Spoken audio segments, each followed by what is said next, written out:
आदाब दोस्तों।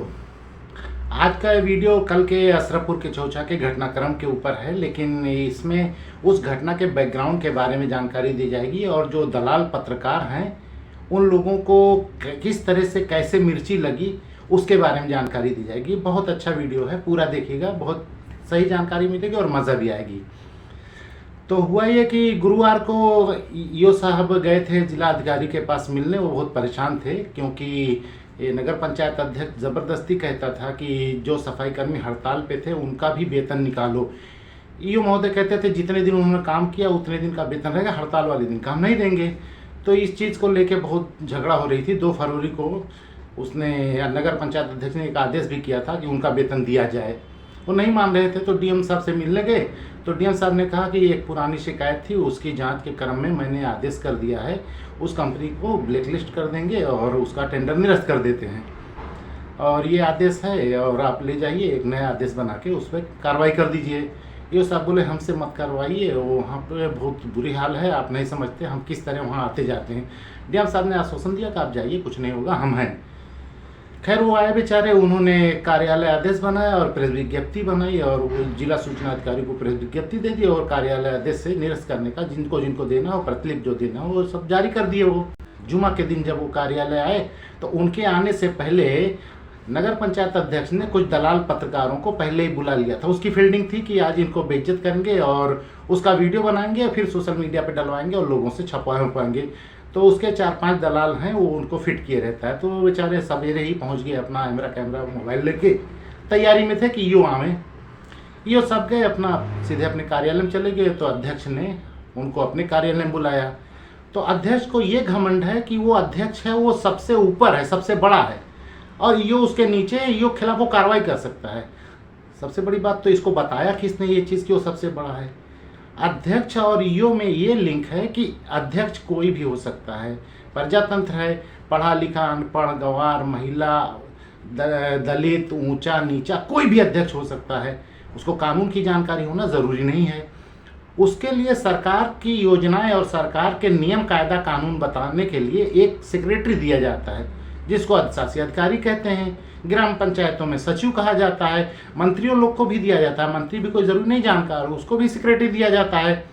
तो ये जनप्रतिनिधि जो होते हैं उनको सरकार के बीच लिंक करने के लिए एक सचिव दिया जाता है, वही अधिशासी अधिकारी हैं।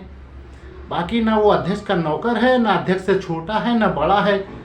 वो अध्यक्ष को कानून बताने के लिए है, सिर्फ नियम कायदा कानून के साथ। जैसे अध्यक्ष कोई काम कहे वो तो बताए कि नियम में है कि नहीं, सरकार की परियोजना है कि नहीं, इसमें क्या शासनादेश है, ये सब बताने के लिए ईओ होता है। लेकिन ये कहता है कि मैं बड़ा हूँ। एक वीडियो में इसने बोला कि वो चले जाते हैं, मुझसे बता के नहीं जाते, मुझसे छुट्टी लेके नहीं जाते। मुख्यमंत्री महोदय ने कहा है अधिकारियों को अवगत कराएं, मैं उससे बड़ा हूँ। अरे भैया तू नहीं अधिकारी उनका है, तू जनता का प्रतिनिधि, जनता द्वारा चुना गया है। तुझसे थोड़े ना वो बता के पूछ के जाएंगे। वो अपने एक पद ऊपर के अधिकारी से, एसडीएम टांडा से पूछ के जाएंगे। अगर जिला छोड़ना हो या कुछ करना हो तो एसडीएम टांडा उसके ऊपर है, बाकी अपने नियोक्ता अधिकारी से बताएंगे। तू कौन सा है यार? तू ना उनको सस्पेंड कर सकता है ना कुछ कर सकता है, लेकिन कहता मुझसे पूछ के नहीं गए। अच्छा, कल भी इसने कहा कि हम उनके कार्यालय में गए, वो खड़े नहीं हुए, प्रोटोकॉल है। चलो हो सकता है ना खड़े हुए, लेकिन साहब गुस्सा गए। अच्छा, हुजूर गुस्सा के वहाँ बैठ जाते, लेकिन वहाँ अंदर अगर हुजूर बैठ जाते अपने 11 सभासदों के साथ तो ये जो दलालों को बुलाया था वो कैमरा लेके नहीं जा पाते, क्योंकि ये अपने कमरे में अब आने नहीं देता दलालों को। तो ये बाहर ही लाइन में बैठ गए। उसके बाद अपना जो भी तैयारी करनी थी किए हुए और वो अपने वीडियो बनवाते रहे। फिर ईओ साहब को लगा कि मैं नहीं निकल पाऊंगा तो उन्होंने पुलिस बुलाई और पुलिस उनको लेके गई। लेके जाने में इसने सवाल जवाब किया। उन्होंने कहा मैं यहाँ ईओ नहीं हूँ, आज से यहाँ की ईओ नहीं हूँ।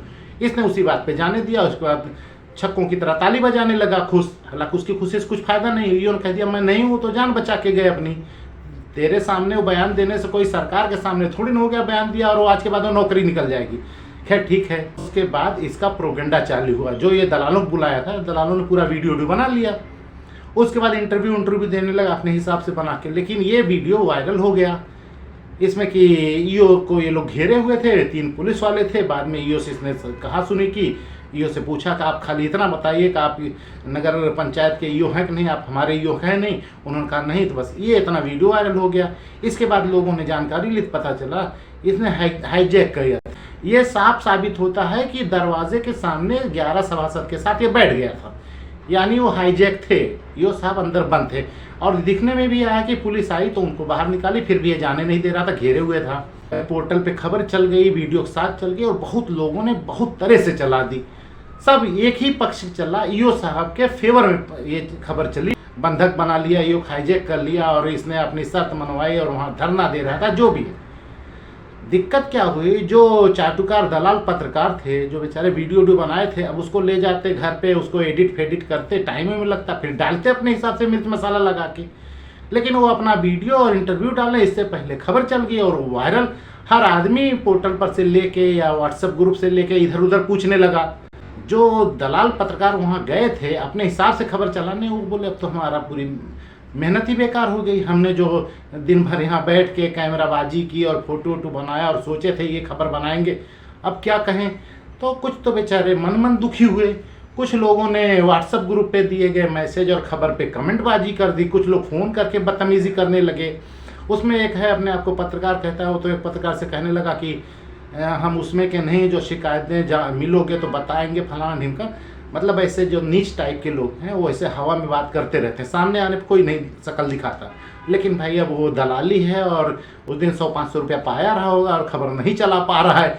अब अगर उस दिन ईओ के खिलाफ, ईओ को बुरा दर्शाते हुए कोई भी खबर चलती तो लोग कहते ये प्रोपेगेंडा है या ये दलाल है। अब कोई चला ही नहीं पा रहा, जितने लोगों ने चलाई भी, इंटरव्यू चला, कोई नहीं देखा, उसका कोई रीच नहीं आ रहा है। उनका पुराना वीडियो और नया वीडियो देख लेंगे ना, पता चलेगा कितने लोग उसको देखे। इसमें बेचारे ये दलाल लोग फंस गए दलाली में। ये अध्यक्ष को पता था कि डीएम साहब ने इसको थोड़ा दम भरा है कि तुम जाओ कुछ नहीं होगा, तो उसी लिए उसने अपना पत्रकार मंडली लगाया था और अपना बैकग्राउंड बना रहा था। उस सब की हवा तो निकल गई और ये निकल गए, वो डीएम साहब से मिले होंगे जाके। अब इसकी उल्टी गिनती शुरू हो गई, क्योंकि अब शासन तक भी इसका वीडियो वगैरह पहुंच गया है कि ये किस हद तक चला गया है। आगे जल्द ही इसके बारे में और चीज़ें जाएंगी। कप्तान साहब को एक चीज़ की जानकारी अच्छे से दी जाएगी कि ये जाता है ज़बरदस्ती धरना प्रदर्शन करा के SC/ST लिखवा लेता है। पुलिस वाला कभी भी किसी यादव की एप्लीकेशन पे SC/ST नहीं लिख सकता, लेकिन ये लिखवाता है, गुप्ता के एप्लीकेशन पे SC/ST लिखवा लेता है। तो जब कप्तान साहब को इसकी जानकारी दी जाएगी तो कप्तान साहब इस टाइप के नहीं है, कौन नेता, कौन नतकुर, कौन योगी जी करीबी, कौन मोदी जी करीबी। वो एकदम एक किताब पढ़ के आए हैं, बस उसी पे चलते हैं, जो आ गया वो हेंगाए देते हैं। तो इसको भी हेंगाएंगे और इसके दुर्दिन शुरू हो गए हैं। अल्लाह के अहंकार किसी का नहीं रुकता, लेकिन अब ये भाई है अहंकारी, ये हमें कहता कि वो खड़े नहीं हुए। यार बहुत से लोगों के जाने पर नहीं खड़े होते, तो कोई इतना ध्यान थोड़ी देता है खड़े नहीं हुए। लेकिन जो नीच टाइप के लोग होते हैं वो ये सब ध्यान देते हैं, अरे हमको सलाम नहीं किया, हमारे सामने खड़ा नहीं हुआ, हमको देख के उधर मुंह कर लिया। ये नीच लोगों की सोच होती है। जैसे कहा है ना, नीच को जब वजूद मिलता है अपनी औकात भूल जाते हैं, तो उसी टाइप का ये आदमी है। इसकी बात पे शर्म आनी चाहिए इसको। हम गए, वो खड़े नहीं हुए, प्रोटोकॉल। अरे अपना मुंह तो देख यार, तेरे जाने पे कुत्ता नहीं गली का खड़ा हो यार, वो तो ईओ है, सरकारी अधिकारी, एग्जाम दे के पास हुआ है। लेकिन ठीक है, अब पद पे हो भैया, कह लो, और सत्ताधारी पार्टी के हो, हर चीज़ में कहते हो मोदी जी, योगी जी, मोदी जी।